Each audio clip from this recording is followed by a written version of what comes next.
Şekilciliği bırakın. Şekilciliği bırakın, inşallah bırakma yolundasınız. Gönül insanı olun.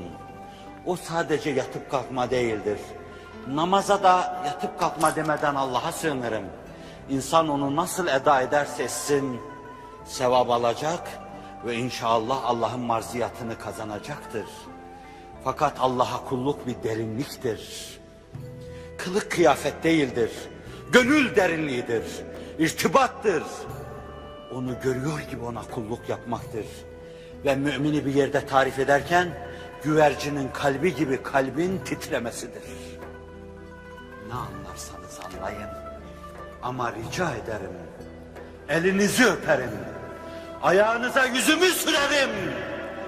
Mutlaka ona karşı saygılı olun. Mutlaka çok korkun ve mutlaka çok saygılı olun. Sahabi Allah Resulü'nün huzurunda başında kuşlar var gibi duruyordu.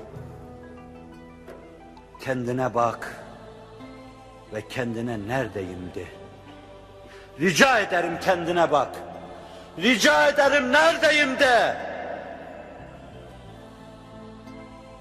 Ayşe validemiz diyor ki, kalktı, urbasını yıkadım. Abdest aldı. Ezan okunmuştu, haşyetle camiye daldı. Ve ben hücremdeydim. Çok defa kadınlar da çıkar arkada ona iştirak etme, hazzını, zevkini duyarlardı. Anam o gün çıkmadığına göre, ihtimal kadınlığa has bir mazeretle çıkmamıştı. Yoksa Ayşe gibi zeki, ibadete açık, ibadete bağlı, peygambere dilbeste, namaz delisi bir kadının Efendimiz orada namaz kılarken hücre-i saadetinde durması düşünülemez. Öyle ağlıyordu ki hıçkırıkları hücremi lerzeye getiriyordu. Ve Ebu Davud bu mevzuda imdada yetişiyor bir hadis-i şerifle, çözüyor. Yusalli ve fi sadrihi aziz ke azizir raha minel buka ev ke azizil mircel minel buka. Namaz kılıyordu. Sinesinde değirmen taşlarının sesleri duyuluyordu.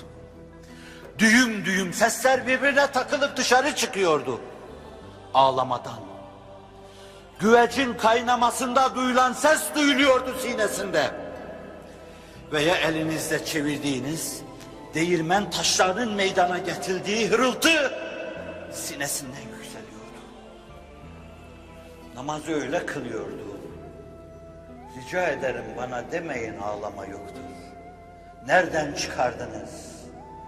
Derim size, nereden çıkardınız göz cumudetini? Nereden çıkardınız kalp katılığını? Nereden çıkardınız bu şeytani ahlakı? Olsaydı ağlatırdı. Güldürdüğünü görmedim ki. Gülenlere yaklaşınca ayağının ucuyla dürttü ve ikaz etti. Görmedim ki ben onların öyle kahkaha atıp hoplayıp zıplamalarına müsamahayla baktığımı. Rica ederim, yanlış tevillerle, tefsirlerle Kur'an'ın ruhunu tahrip etmeyin. Sünnete tecavüz etmeyin. Hz. Muhammed'in hayatını ağzınıza almayın. Bismillah deyin. Kalbiniz bir kuş, güvercin kalbi gibi ürpersin. Kirli yüzünüzü gözyaşlarınıza yıkayın. O tarafta başka türlü yıkarlar sonra. Ve sonra Bismillah deyin. Muhammedur Resulullah sallallahu aleyhi ve sellem adını öyle anın. Ona karşı saygılı olun.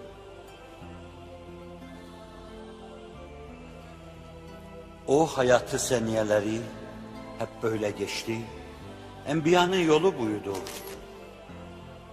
Kur'an-ı Kerim وَذْكُرْ فِي الْكِتَابِ hatta كَافَا يَا عِنْ صَادٍ zikru rahmeti rabbike. Hazreti Zekeriya ile alakalı zikru rahmeti rabbike. Hazreti Meryem'e gelince vezkur fil kitabi Meryem. Hazreti İbrahim'e gelince وَذْكُرْ فِي الْكِتَابِ İbrahim اِنَّهُ كَانَ صِدِّيقًا نَبِيًّا آمَنَّا يَا رَبِّي وَشَهِدْنَا وَذْكُرْ فِي الْكِتَابِ مُوسَى اِنَّهُ كَانَ مُخْلَصًا وَكَانَ رَسُولًا نَبِيًّا اللهم احشرنا معهم وَذْكُرْ فِي الْكِتَابِ إسماعيل إِنَّهُ كَانَ صَادِقَ الْوَعْدِ وَكَانَ رَسُولًا نَبِيًّا وَذْكُرْ فِي الْكِتَابِ إِدْرِيسَ إِنَّهُ كَانَ صِدِّيقًا نَبِيًّا وَرَفَعْنَاهُ مَكَانًا عَلِيًّا. Sayıyor.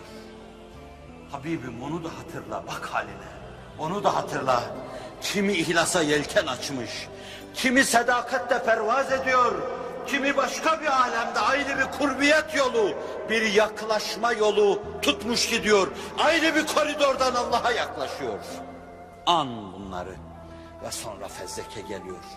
Ulaikellezine en'amallahu aleyhim minen nebiyyin min zürriyeti Adem ve mimmen hamalna ma'a Nuh ve min zürriyeti İbrahim ve İsrail ve mimmen hedeyna ve ectebeyna izâ tütle aleyhim âyâtur rahman harru sücceden ve bukiyya. Allah'ım ben de Allahu Ekber. Bunlar Hazreti Adem'den başlayıp gelenler.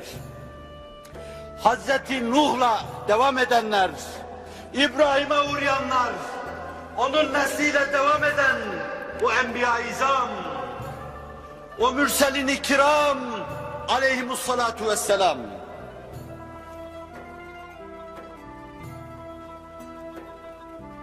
İzâ tutla aleyhim âyetur rahman. Onlara Rahman'ın, insanlara rahmaniyet, rahimiyetle muamele eden, İnsanla alakalı bir sureye Er-Rahman diye başlayan, Kur'an'da 114 defa sadece Besmele'nin içinde Er-Rahman, Er-Rahim diye kendisini tanıtan, o çok şefkatli, re'fetli Rahman'ın ayetleri okununca, Ayatur Rahman harru sücceden ve bukiyya, çenelerini büker, secdeye kapanır ve hıçkıra hıçkıra ağlarlar. Onlar secde eden ve ağlayanlardır diyor. İşte bunlar size saydığım peygamberler var ya, bunlar secde eden ve ağlayanlardır. Bu hesapta herhalde yoktu. Bu ayette secde ayetidir. Ben bunu da size hatırlatmış olayım.